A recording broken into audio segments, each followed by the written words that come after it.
Hey, what is up, everyone? It's Rich. All right, this is very, very exciting. Welcome to Super Fun Sunday. What's it gonna be? It's gonna be super fun. All right. By popular request, people wanted me to do Wildstorm. I'm gonna say right up front, we're not doing Wildcats #1, the Jim Lee book yet. Okay, but we're gonna cover a lot of the early Wildstorm books. I have to be mindful of time, so it was impossible to squeeze in like every sort of launch title that Wildstorm had. But I was really curious to see Backlash. This was actually one comic book that I didn't collect, and I don't think I've ever seen the first issue. So we're kicking it off with Backlash by Brett Booth, cover inked by Alex Garner and inked by Jess, which is Jessica Ruffner, who was Brett's wife. She may still be. And it looks like it was written by Jeff Marriott. All right, so let's do this. Backlash, the lash of the back. All right, pretty nice cover, I have to say. And the colors look actually kind of cool. They're very saturated. The scan I think is a bit saturated, but yeah, it doesn't look bad. Brett's really, really talented. I saw some pieces last night from Brett, in fact, and I couldn't tell if he did it recently or if it was from way back in the day, but dude's always been really, really talented. He's got his comic style down. All right, let's get into the book. Oh, yeah. Backlash. The first thing that I inked for Wildstorm, that looks like Scott Williams inks. Or maybe that's Brett's signature. It's funny. It wouldn't make sense for it to be Scott Williams, but it looks a little like his signature. Interesting. Inks by Sal Regla with Alex Garner, Tom McWeeny, and Edwin Roselle. Rest in peace, Edwin. We love you. Miss you. All right. So, yeah, Sean Ruffner. Okay. Jeff Marriott and Brett Booth. This was the man. This is gonna be so cool. Right. What do we got? We got a hand doing stuff. It's reaching. It's climbing. Backlash.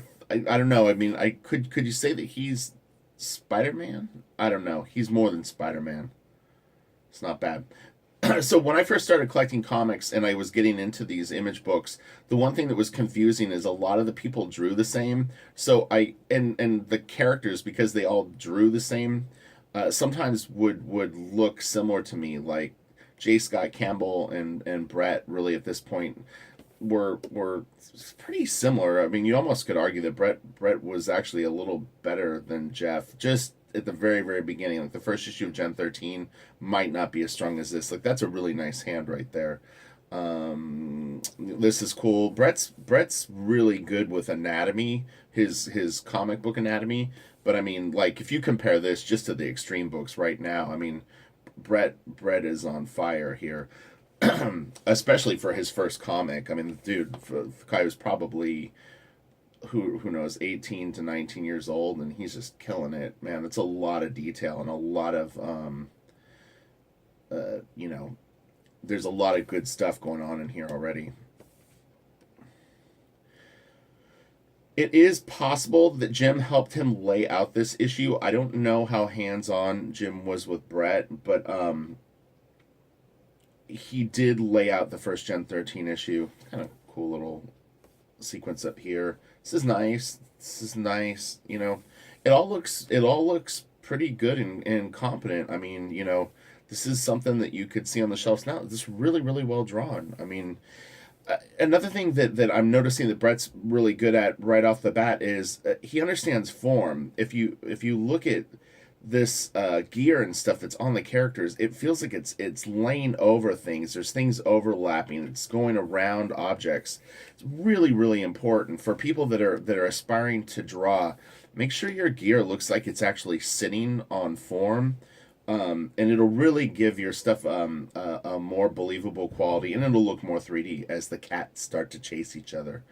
Dun, dun, dun. It wouldn't be Super Fun Sunday without him. I actually got up at 5 o'clock in the morning, and I've already been working for almost 2 hours, working on that heavy metal thing. And I've been laying out the pages and getting everything kind of dialed in.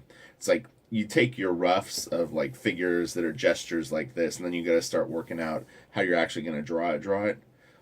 Again, really, really dynamic pose. Brett's great at these squatting poses. I noticed that the pieces that I was looking at last night that someone had posted of his. He's really good at like the one character kind of down on a hunch knee. Got to start to hustle a little bit, or we're gonna not get through the books. I won't spoil what comics we're going through, but we're going through 1, 2, 3, 4, 5 early Wildstorm books. Oh, and I wanted to do one other one. We're not gonna have time for them all. We'll get to the other ones though. This will be a multiple death. This is a nice page. Big Moon. Big Moon is important. It's not a great profile, but stop. Talking to the cats. I don't know why they douche out when I'm like when I'm filming these videos. It's very weird. It's cool. If I lock them out, then they stand outside the door and cry, and if I let them in, then they just chase each other and try to fight. They're like a superhero team. Oh man, yeah. So you can see his strength doesn't lie in this yet. Like that's not so bad, but like that. So his close-ups are a little like a bit of he needs to learn that a little better. What it is they a lot of them learn to draw from like Jim Lee and Art Adams, so they get this little tiny face down, but when you pull them for tighter shots, it's a lot more unforgiving. That's pretty nice. But yeah, tough up shot. It's not bad, but oh, this is real classic. That's funny. I feel like I've seen that in something else. Oh, you know what this is? Oh my god, that's crazy. So, one of the first test pages that I did for Wildstorm had this pencil photocopy in it. Wow, that's crazy. And the inks are not very good on this page at all. This is not very good. Yeah, this is just very stiff. Interesting. I don't know who inked that, but not their best effort. Yeah, that was really funny. I was getting deja vu. Again, I've never seen this comic, so this looks like Ryan Benjamin. Oh, Scott Clark. Oh, okay, yeah, that'll be cool. Scott Clark was interesting. He had a very, very graphic quality to his stuff. It's interesting too, is because now maybe at the time I wouldn't. Oh, there's Pike. He's in Wildcats #1.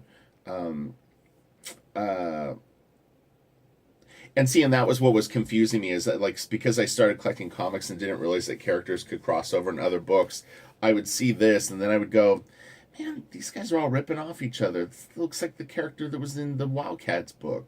But I didn't know the companies and all that stuff. It was, I literally knew nothing. There were even times where I wouldn't know how to read the page because I wouldn't know, not on something as simple as this, but you know what I mean, like the word balloons and stuff. I wouldn't know what order to read them. I was a total noob. That's really nice. This is good too. Yeah, man, Brett could draw pretty damn good for an entry-level penciler. I mean, you could see why Jim would hire someone like this. A lot of potential here. It's pretty cool. Okay. Again, very, very nice. You know, I mean, it's a little, you know, but it works. It's good.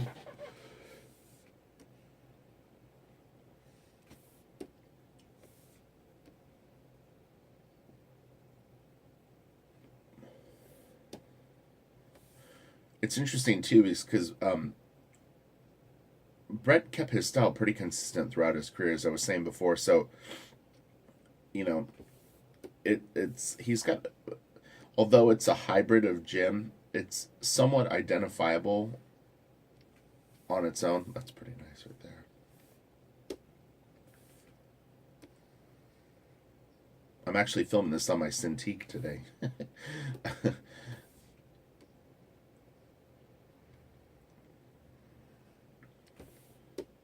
Taboo.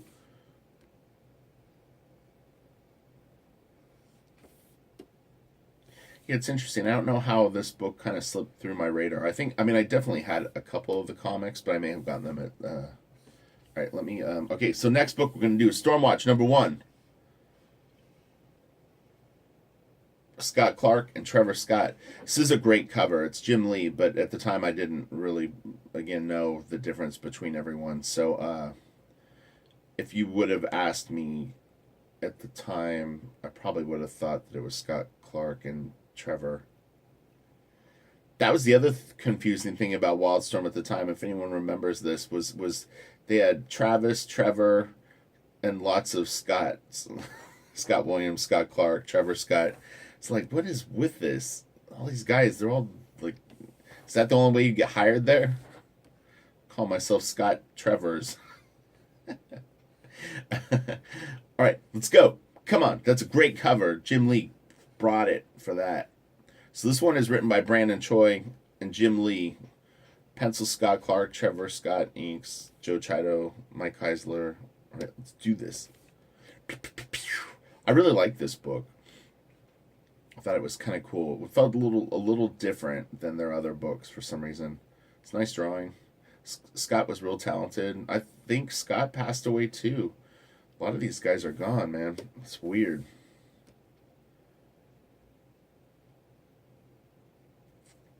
Yeah, it's nice. Different, again, different, but you can still see that Jim Lee influence on this stuff. Jim had a real big impact on all these guys, which was interesting is because there were so many people that did this. When I was learning, I kind of didn't want to do this in terms of like my inks.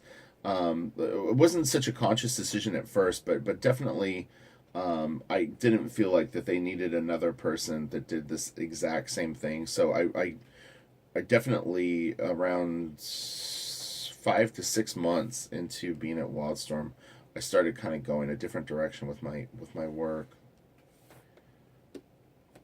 But it didn't always benefit me because there was still, like, I don't know if you want to call it house style, but definitely a lot of pencilers that you were going to match up with were probably going to want something along the lines. That's really nice, man. Trevor's so good. Trevor's really good at like small detail. He does lots of like little like kind of chippy lines, I call them, but like little like just little lines. Man, it's solid.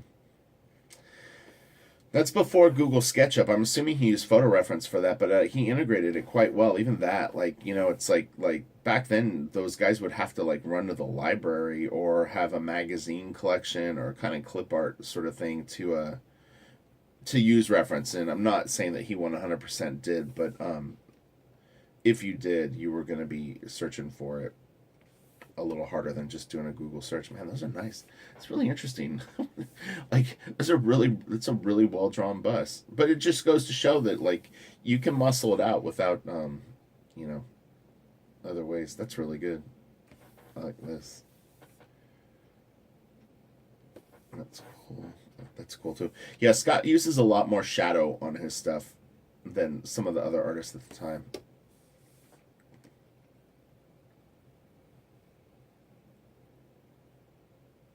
This is cool. I haven't seen this stuff in forever. It's a nice pose.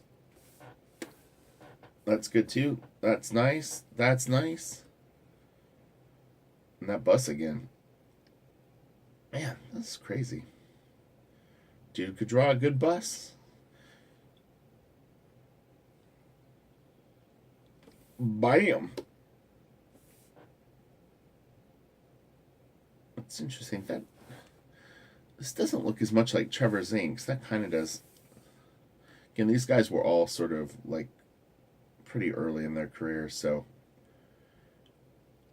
you never know the deadline pressure that they were under too. It's pretty cool. It's always like, it's interesting, all that stuff right there. It's like, it's a little willy-nilly in terms of like all the little shapes, but it works. He's got just enough down that like it suggests all that form, and yeah, it's a delicate balance. One little spotted black in a weird spot, and all of a sudden that leg would look really weird, but he pretty much got it down. This is nice. Always impressive to see how these young artists had this comic book anatomy down. Like, it was a real big thing. This is this is Silvestri actually. Man, Mark is good. He's so good. Love Mark. Some guy was bragging because he knew the darkness and no one had mentioned it in my Mark Sylvester video. I thought it was really funny. Like he jumped to all these assumptions that because no one had mentioned darkness that he was somehow superior to everyone else. I was almost going to reply to him and be like, dude, Mark didn't even do that much of the darkness anyway. He did a few issues and then he hopped off. But that was sort of the pinnacle. Like if you didn't know the darkness, then you weren't a Sylvester fan. If you look, you could find it under that video. He might watch this. It was a dumb comment.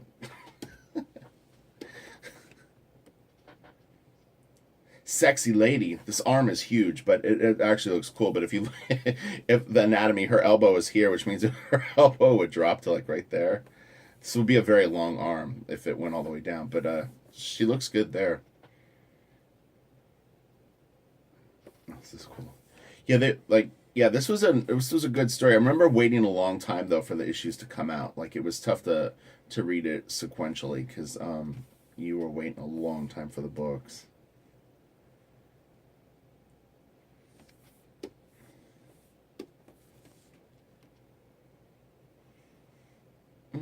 So it's 16 minutes. Union. I was gonna do Union today, and there were so many books that I had lined up that we'll do like Union and Wildcats and all that stuff, kind of as their own. It'll be like a part 2. I'm not doing Gen 13 #1 either. Actually, it's okay. I would almost prefer to do like Gen 13 from the miniseries 4 or 5. Because this one Campbell really started to blast it. Cops. This is a nice panel right here. That's cool. Man, Scott was talented. I'm not surprised by that, but I'm just saying that like it's a really nicely drawn city. It's just enough to give you what you want. Trevor did really great inks on it too. I'm checking it out up close. I'm like laying on my Cintiq. This is nice too. He drew the ship a lot. He had another book he did later called Allegra that had some huge double page spreads with like some ships. It was pretty crazy. Like Scott had definitely had like interest. Oh, what's this, Weatherman? Is that this guy's name? So Trevor, he was so good at small stuff. First issue. That's cool.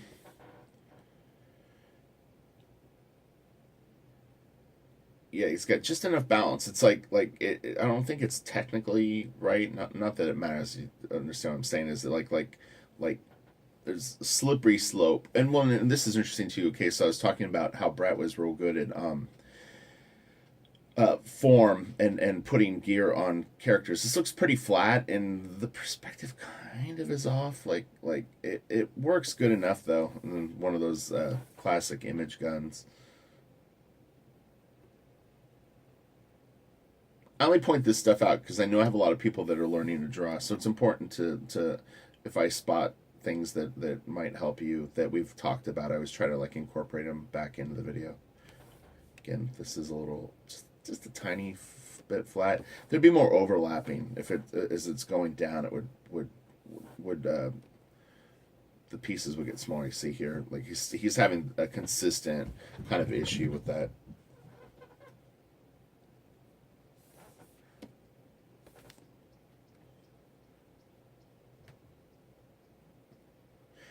Every artist will have that though, where it's like they'll be real good at some stuff, and they'll have little areas that they're still developing, but they're at a level where they can pull off quite a bit of good stuff, and it actually is kind of fun because it kind of creates their style, and it makes their work unique. Okay, so let's get into that. Right. So next we're doing Wetworks #1. Boom. This is the back side of the comic. You'll see in a sec. All right. So Wetworks #1. Let's do this. Wolf Portaccio. I don't know who wrote this. Let's see. Oh yeah, this was like a triple gatefold cover. Yeah, Wills is real good. You will see. I'm sure you already know that, but yeah, Wills is real talented. Really nicely done. I mean, and Wills had now more experience than Scott Clark and Brett Booth. At this time, he had already worked for Marvel. He's an Image founder, but he had a good 2 to 3 years of professional work. And one of his first jobs, if I'm not mistaken, was inking Longshot over Arthur Adams of all things. So he actually began as an inker, which is kind of cool, Wills does great hair. He does great gear. Yeah, this is going to be nice. Oh, it's really good. He does really, really attractive women, too. That shiny hair. But yeah, this is some good stuff. It's very, very exciting when this book came out. So detailed. Man, talk about setting the bar high. It might not be super noticeable on these pages, seeing it now, but if you're going to draw with this much sort of line work, when I inked Wills on and off for about 2 years, and what you would find working on Wills' stuff is you would have 2 passes at least that you would do on his work, which was you would kind of ink the character and then you would ink all the detail. So it was like you almost were doubling up on just about everything, because just the forms alone, there was a lot of them on a page, and then all the detail was its own sort of challenge.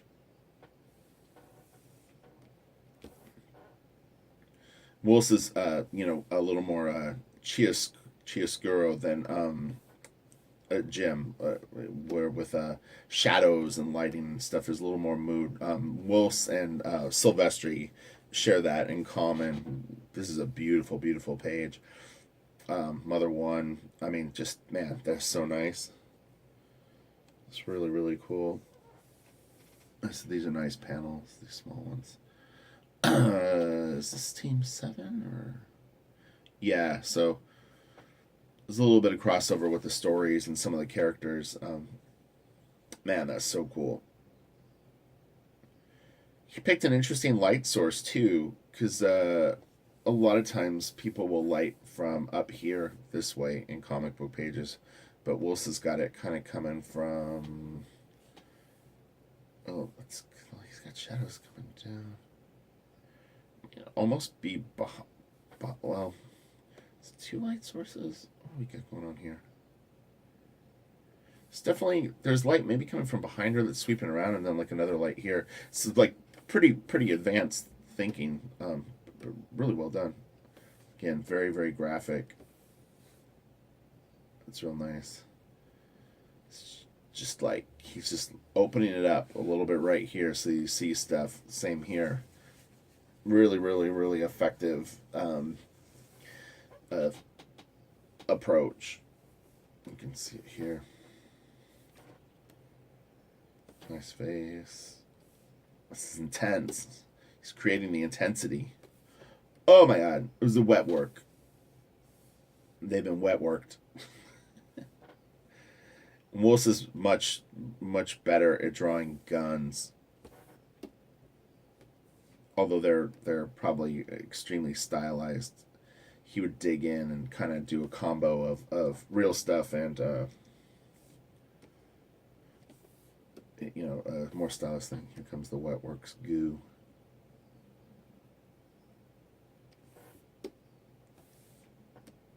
And this was very, very cutting edge colors at the time. I think that some of it had been done a little bit before, but you were starting to get pretty advanced. And I mean, just you've got big anatomy, clothes, folds, gloves. It's challenging stuff, man. It's.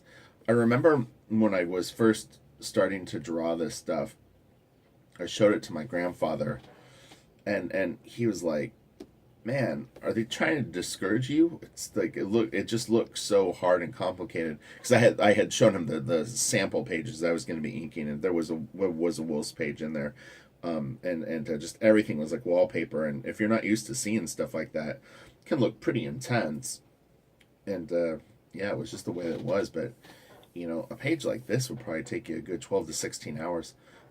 you almost wouldn't have time to draw pages like this now unless you were doing some sort of special project. And some guys try it, but probably not to their benefit overall.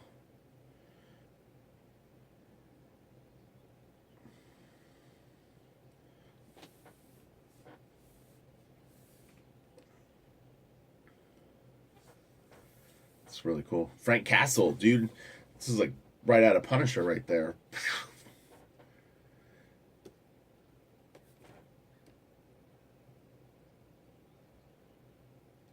That was a classic shot that Wilson would do where he would drop out all the backgrounds and then do kind of like a 3-point perspective with characters sort of standing in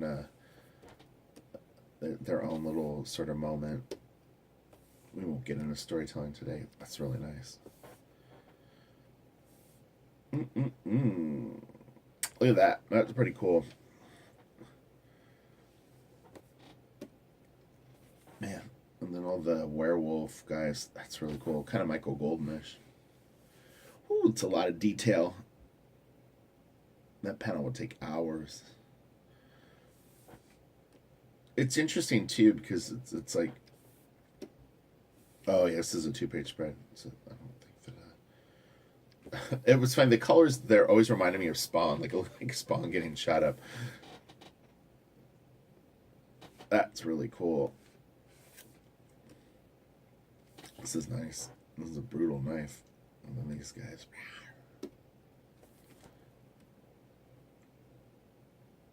Another kind of classic Wolves thing is these with the Scott Williams would do these really interesting panel borders. These. It's a fun technique. So hopefully everyone is having fun looking at this.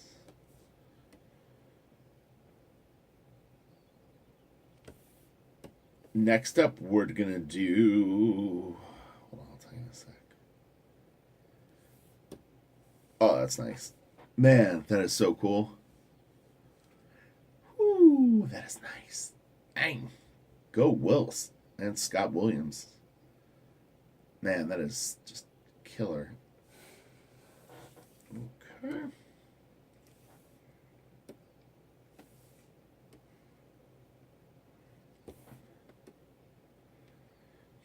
Willis is real good at this stuff too, like these big sort of rocky, rebel-y things. He used that a lot in the work that we did. You'd see these, and it was always kind of fun to revisit that. This is a real nice spread too.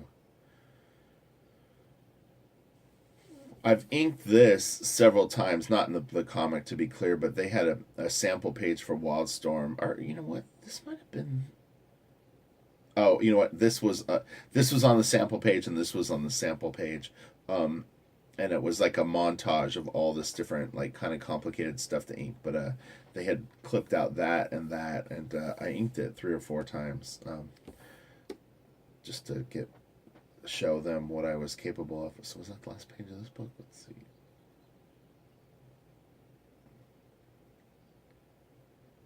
Okay. All right. So then next we're gonna do Deathblow, the flip book with Deathblow and Cybernary, and then we'll wrap it up. But yeah, like I said, I knew it would be impossible to do all the books, so or like all the launch books. So I kind of picked stuff that was a little off the beaten track, either from me or maybe that this is something a little different. So beautiful first page. I mean, everybody will always reference that Jim was doing his Frank Miller style, but I'll say that beyond the fact that he may have been working that way, he definitely put his own spin on it. It's quite a bit more detailed than Frank, and it really is a fantastic look for Jim. I think he did a great job on it. So I'm all in on Deathblow. That's really, really nice. Jim is so talented. That's great. That's great. This is a 2-page spread, if I'm not mistaken. No, I don't think it was. That's really cool. But yeah, this was an exciting style. Like this was sort of like the bad boy art. You had Jay Lee, Jim doing this, Nick Manabat. It was like the dark side of Image Comics. Stephen Platt kind of had it too. With it was like they were the edge lords. That's so cool. This really actually looks quite contemporary, and if I'm not mistaken, the people that created Gears of War, or one of the main guys, this is a big influence on the main character from that, and he actually has told that to Jim. But this, just artistically on every front, looks contemporary to me. Like the colors still look like that they could be in a book. The drawing, it's aged very well. This is nice, really good. Some stuff doesn't age well. It's a lot of detail, maybe a little too much. It's just a little. It's a lot of there's a lot going on there. He looks like he's made of lava with like hot stuff underneath it. This is cool. And this must have been really fun. It would have been fascinating to watch Jim work on this. He's a madman. The guy's really talented. You guys have all had an opportunity to watch him draw though now with his Twitch channel, but has he done a Deathblow? Let me know. Like, has he ever done a Deathblow piece on there? You guys should like raid his channel and just demand Deathblow. Like, you want to see a Deathblow pinup done in this style with this much detail. He could do it.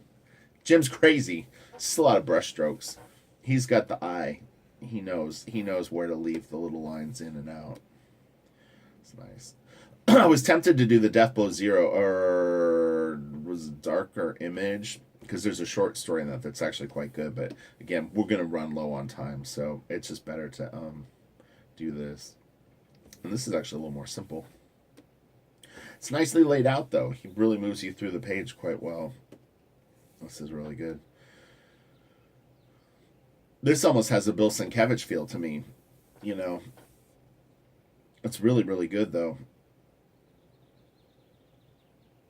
Not tonight, Father. You see, I've killed too many of the innocent in the name of my country. That's what I do when I read comics. I'm a voice actor. Madonna to give birth to Elvis's love child. Oh my God. Kevorkian diet. No. Come on. Young kids don't even know who Dr. Kevorkian is. You don't want him as your doctor. Let's just put it that way. All right. That's cool, man. Look at that. Who wouldn't want to bring in a little bit of that Frank Miller goodness? This nice looking stuff. We need a name. All right. So is that the end of the story? Okay, Cybernary with Nick Manabat. All right, stuff. Note that he sadly passed away from cancer at a very young age. The guy might have been 24. He came to Wildstorm, was fine. I had a friend that shared an office with him, and basically Nick had a lump on his neck, and it ended up being some kind of really nasty cancer, and it killed the guy. So he only ever did 4 comic books. It's very sad. But he actually, in a weird way, left behind quite a legacy. There was so much potential in this stuff. Like when as a fan, I saw this book, I was like, oh my God, like this guy is insane. And you knew that there was so much potential in his work. It's very dark. That's the only unfortunate thing is this printed too dark. His work was very dark, but it wasn't this dark. So it's a little muddy in the reproductions, but yeah, there was like this was a guy where you went like, man, like a year from now, this dude is going to be absolutely insane. So just check it out. This is really cool, but yeah, it's such a shame that it's shot so dark because it took dark art and just made it into almost like mud. But, yeah, really cool. A guy that I know actually just bought a bunch of the color guides for this book. He owns them all except for a 2-page spread. This is really cool. So this is Dr. Vandalia? What is his name? I actually worked on Cybernary, not with Nick, but was the first comic mini-series that I did was the follow-up to this, which was done by his friend who was the office mate. Didn't really draw like Nick, though. So I'm sure for hardcore Manabat fans it was disappointing, but he did the best that he could. He was pretty good at monsters, but Just it was not dark like this. He has more of a humorous style. It's really really cool. I'm really like focusing on this. As funny as like just like as I was talking, I just kept staring at this, going like, man, it's so cool. Yeah, this is the spread that the guy, he's still looking for the color guide for this. But when you see the color guides, you see the color guide, meaning it was a hand colored representation of what the digital colorist was going to mimic. But when you saw the scans of Nick's pages hand colored with markers, you realized that it wasn't as muddy as the stuff printed as. This is a great shot right here. Whew, it's a lot of black ink. And it's crazy because a double page spread like this, that is a lot of work. You're looking at probably 30 hours plus to do something like this. I'm talking about inking it, not just drawing it, but I mean, this could be a 50 to 60 hour page. That's really detailed too.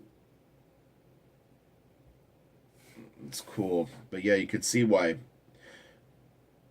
I think because there was an awareness that all these guys were younger artists, so you you knew that this was their first book, and you could see what people that had done more comics, their growth curve.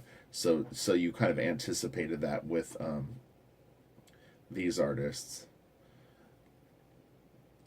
This is really nice.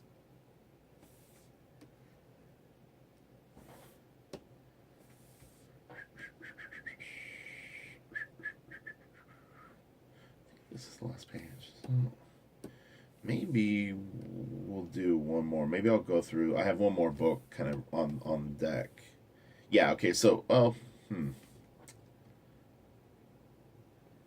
yeah. Let's do this. We'll do this as one more book. I was gonna do Team 7 #1. We'll do that in the next video. This will be good because this is interesting enough and kind of different, and each artist kind of improved on their style in the second book.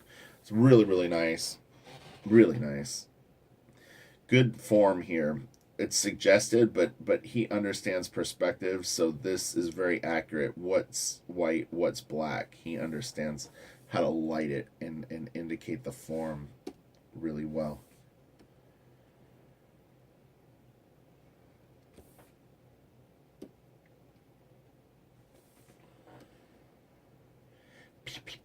If you were going to be an image style artist, you needed to know how to do your flying shell casings, because you knew bullets were going to be flying. It's really good. I don't know if that's technically a man bun. Maybe Jim invented that. Oh yeah, this actually looks better in black and white. I have a photocopy of this somewhere. This page in black and white. The color is a little dark. These reproductions, honestly, sometimes online can be very saturating and a little muddier too. This is really good. Yeah, it's a nice figure. Man, he's big.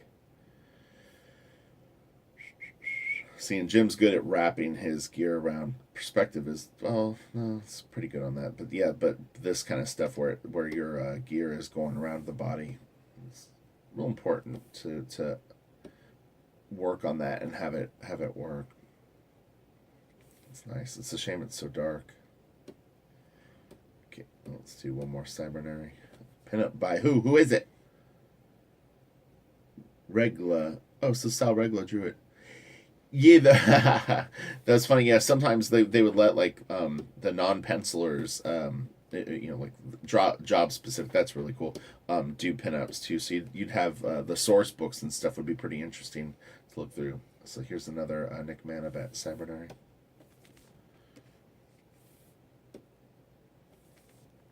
Pretty cool.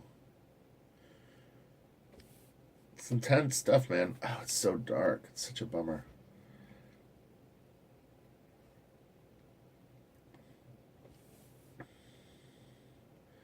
I think these were called techno dwarfs. Oh my god. That's cool. This, I don't think that's Kaizen Gamora, but man, oh, it's such a shame it's so dark. it's interesting. So Nick was a big fan of Boris Vallejo, um, Simon Bisley, obviously Wills. Um, oh my god, it's too dark. What a bummer. Oh, this is really cool. It's like this creepy skeleton guy kind of doing the Michael Jackson thriller creep. This is cool. We got to draw this. Oh, Minotaur. That's right. Yeah, we got to draw a lot of this stuff in the series that I did. These characters, they were fun.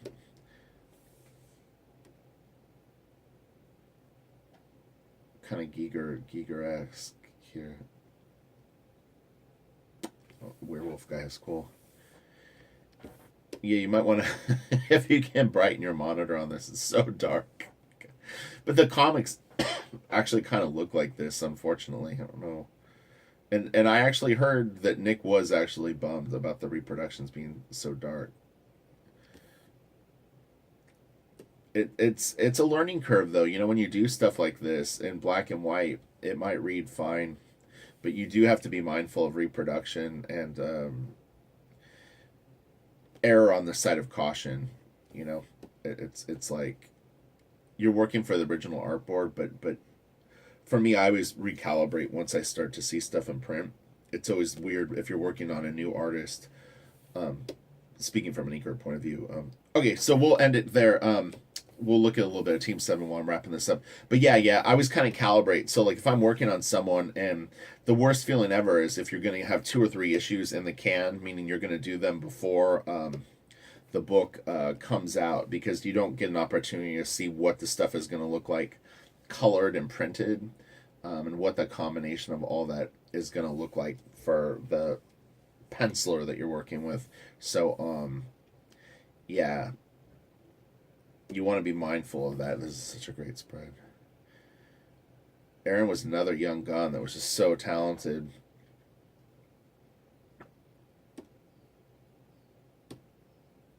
This is such a crazy piece. All this was just psycho. It's like a gun tower. It's just wild.